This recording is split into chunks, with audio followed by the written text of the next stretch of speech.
El país de la belleza nos lleva hasta Guapi, al Cauca Pacífico de Colombia, ¿cierto?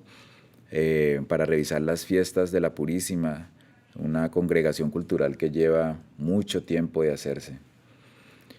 Jainer Orobio es guapireño, muy joven, con muchas inquietudes sobre los contextos culturales de esta fiesta y en general de toda la expresión musical de nuestro Pacífico Sur.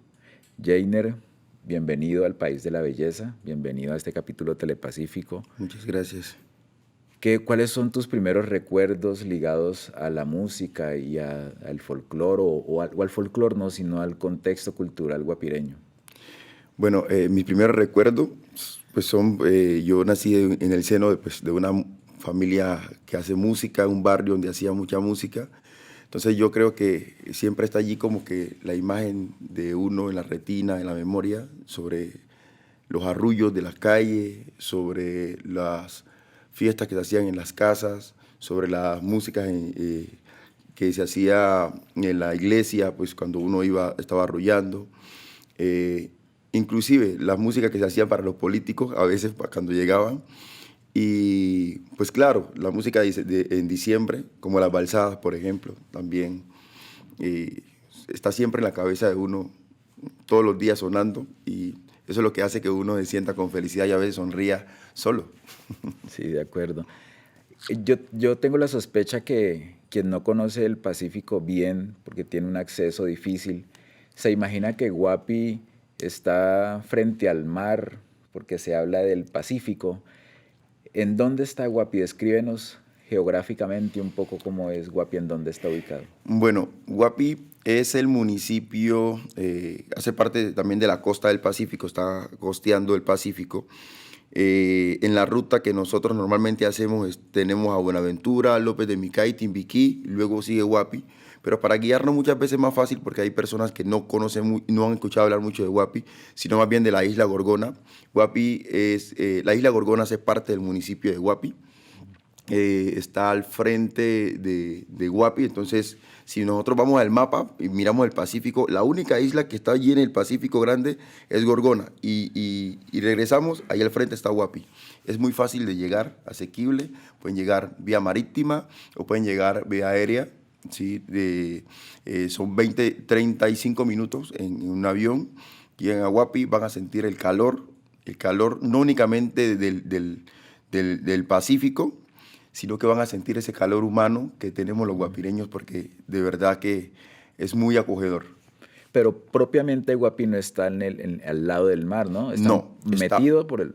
exacto, sí, está dentro del mar. Obviamente los municipios del Pacífico, el único que está mucho más afuera del mar es Tumaco. Si Guapi es un municipio que queda mucho más adentro, pues para llegar a Guapi por vía marítima tienen que pasar por el canal.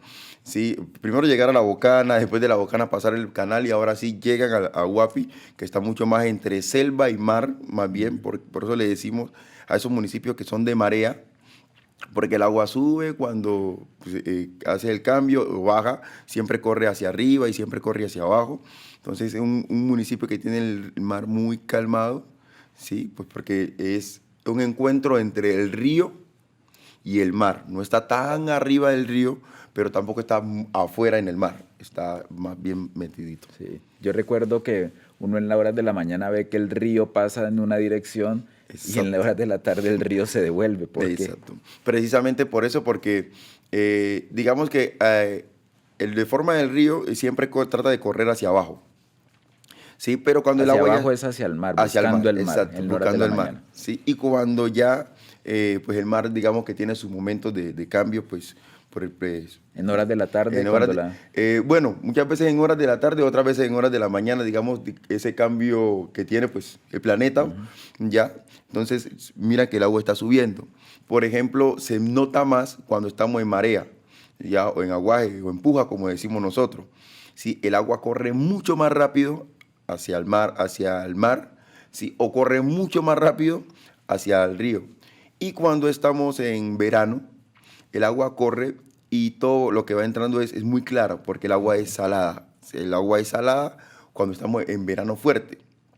Cuando no estamos en verano, el agua normalmente del río Guapi es dulce, como nosotros les decimos.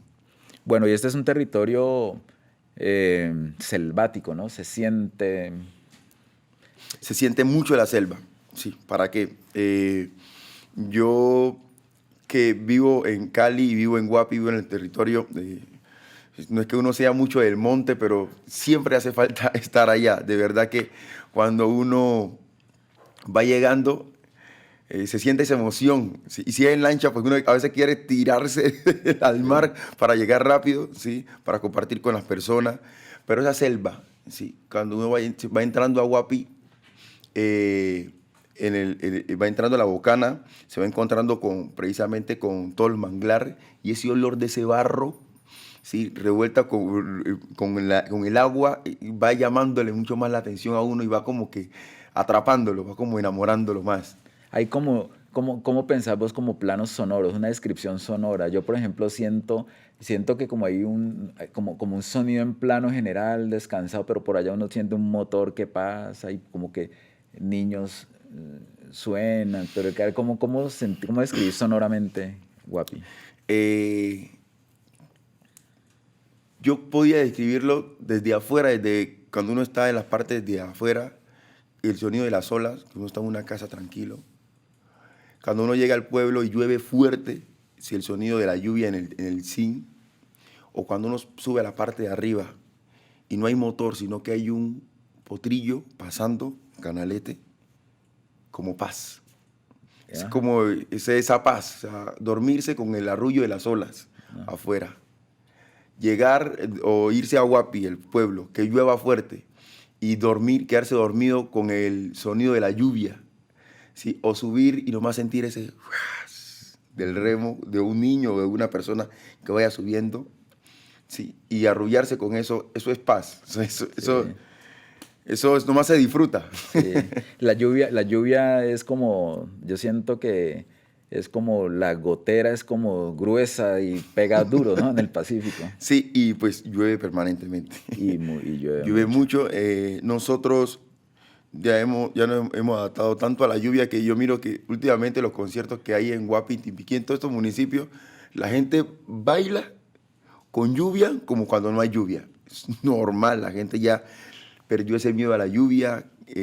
No importa si ese día está estrenando, si es 24 de diciembre o 25 y se está estrenando la pinta nueva, si la gente sale a rumbear y se mete a la lluvia como si nada.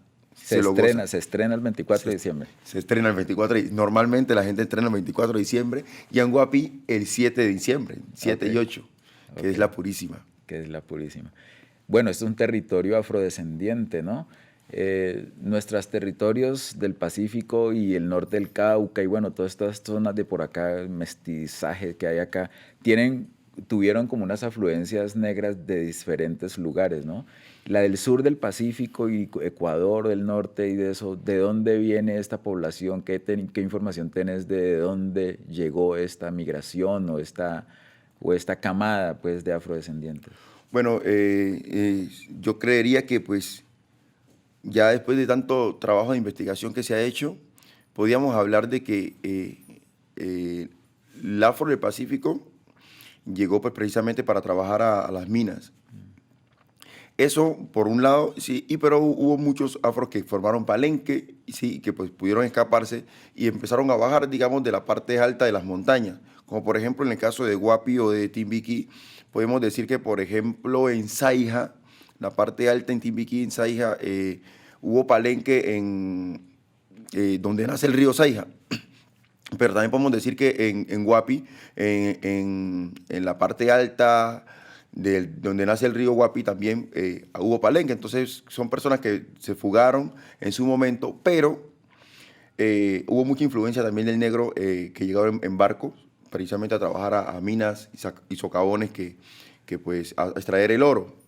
Esta población fue creciendo en Guapi, pero siempre Guapi, como Iscuandé, Timbiquí, ha sido territorio indígena, ¿no? Sí, Guapi, territorio de los indios guapíes, Timbiquí de los indios Timbiqui, me dicen precisamente en trabajo de investigación.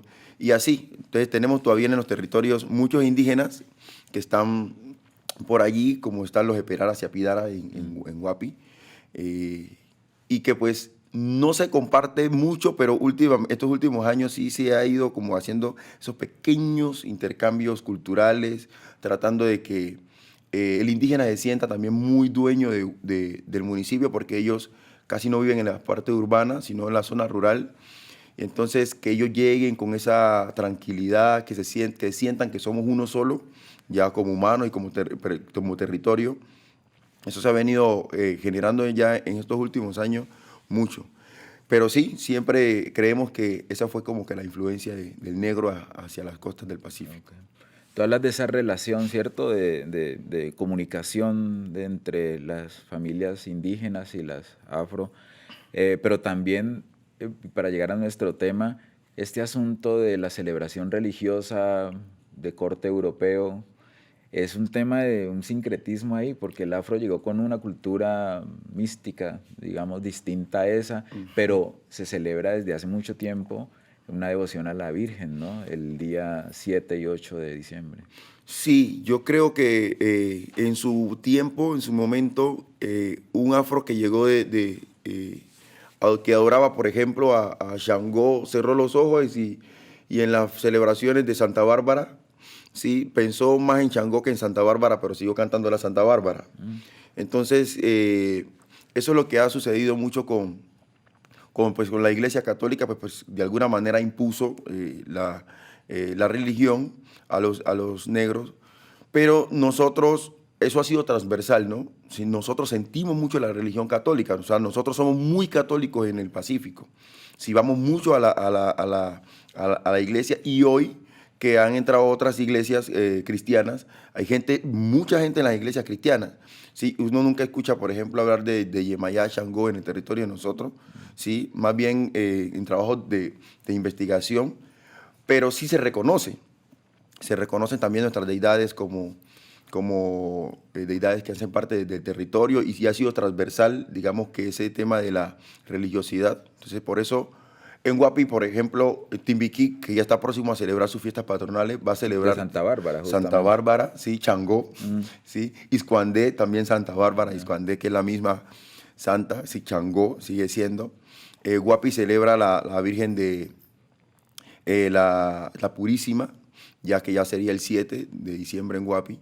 Y pues nosotros miramos la Virgen del Carmen, por ejemplo, que celebra en todo el territorio, ya quizás se vea mucho a Yemayá, y la gente la coge como Virgen del Carmen, pero yo creería que nuestros antepasados pensaban mucho en las deidades, sí. Hoy nosotros, sí, los que nacimos en nuevas generaciones, nunca nos metieron en las deidades, entonces siempre llegamos pensando más bien en esta Virgen del Carmen, en Santa Bárbara, en estar en la misa normal, ¿sí? Pues mi mamá entiende una misa muy bien en latín, por ejemplo, pero a mí que no me lleven a una misa en latín, porque yo creo que estamos como que en otro mundo.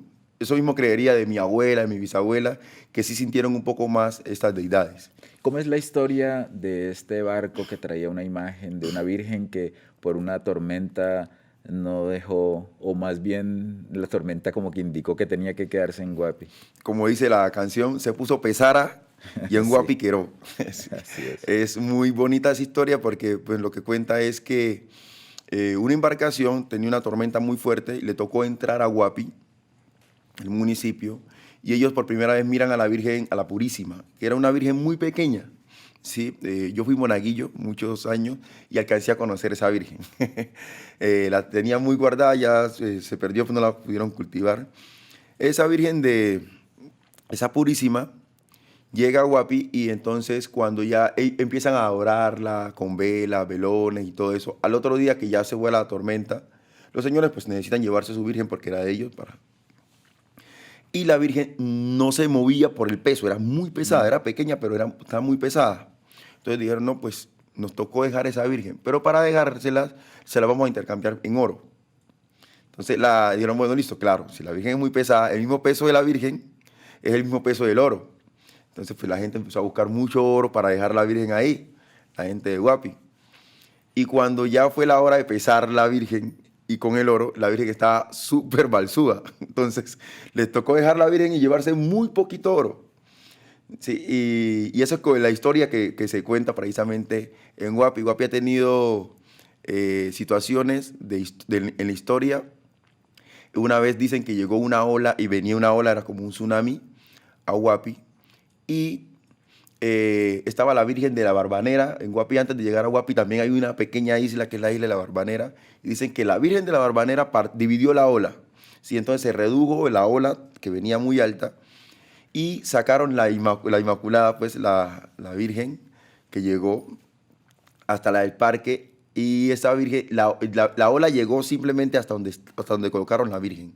¿Sí? Eso también hace parte precisamente de las historias y que pues a uno le van contando, pues naturalmente yo no la he vivido, pero sí me gusta escuchar mucho a los viejos, escuchar las historias, las cosas que ellos van contando y uno va, escucha por aquí esta historia, escucha por allá y le escucha mucho, entonces uno dice, bueno, algo de cierto debe tener porque ponerse de acuerdo todos para la misma historia es como complejo. Y claro que eso hace que uno crea más, ¿sí? Que la fe se fortalezca, que no sea simplemente, por ejemplo, en el caso de las balsadas, subirse a una balsada, sino sentirla, sentir ese espíritu de que uno está en la balsada, pasar por la iglesia, ¿sí? Hacer una pequeña genuflexión o inclinar la cabeza, ¿sí? Echarse la bendición. Hay personas que tocan la imagen y se echan la bendición, que nosotros sabemos muy bien de que eso no va a pasar nada, pero eso es parte de su fe. ¿Sí? Y si es su fe, pues hay que dejársela ahí intacta, que no se mueva. Uno mira, va a otros lugares más lejanos, todavía leen en semitono, en semientonado, cantan así como semientonado. Yo una vez le dije a un sacerdote, padre, pero ¿por qué tienen un paño blanco si estamos en el Via Crucis y debería ser morado? Me dijo, sí, pero déjeselos allí porque eso hace parte de su cultura y de su fe. Eso está bien. Entonces ya uno va entendiendo también de que debe ser así, ese es el espíritu que nadie se lo debe mover. O sea, hay muchas críticas, que ustedes por qué adoran a esos santos y esos santos hacen parte de la iglesia católica, que no sé qué. Sí, ya hace parte de nuestra fe, ¿sí? Y se metió a nuestra cultura. ¿Que por qué nosotros adoramos a las deidades? Sí, también déjenos quietos. Eso hace parte ya de algo que se está viviendo. Ok, bueno, Jainer, en este formato nuestro tiempo terminó. Te agradezco, quería contigo hacer un contexto de la región y unos trazos generales de la fiesta que en otro capítulo estaremos desarrollando un poco más. Te agradezco mucho que hayas venido y atendido esta invitación. Con muchísimo gusto. Esperamos que la gente logre mirarlo también. Saludos a toda la gente del Pacífico, Guapi, Timbiquí, López, donde hacemos todas estas manifestaciones. Y la invitación a las nuevas generaciones que están ahí en el territorio. Escuchar nuevas músicas es bueno, pero siempre fortalecer las de nosotros, nuestras costumbres, nuestras culturas. No se olviden, 28 de diciembre, Matachina se tiene que vivir, más que tomárselo en trago, ¿sí? Es vivirlo con los látigos y sentirlo. Tratemos de hacerlo nuevamente con mucha paz y mucha alegría en nuestro territorio porque nosotros nos lo merecemos. Okay. Estamos en el país de la belleza. Mi invitado, Jainer Orobio. Muchas gracias. Con mucho gusto. En el país de la belleza, la más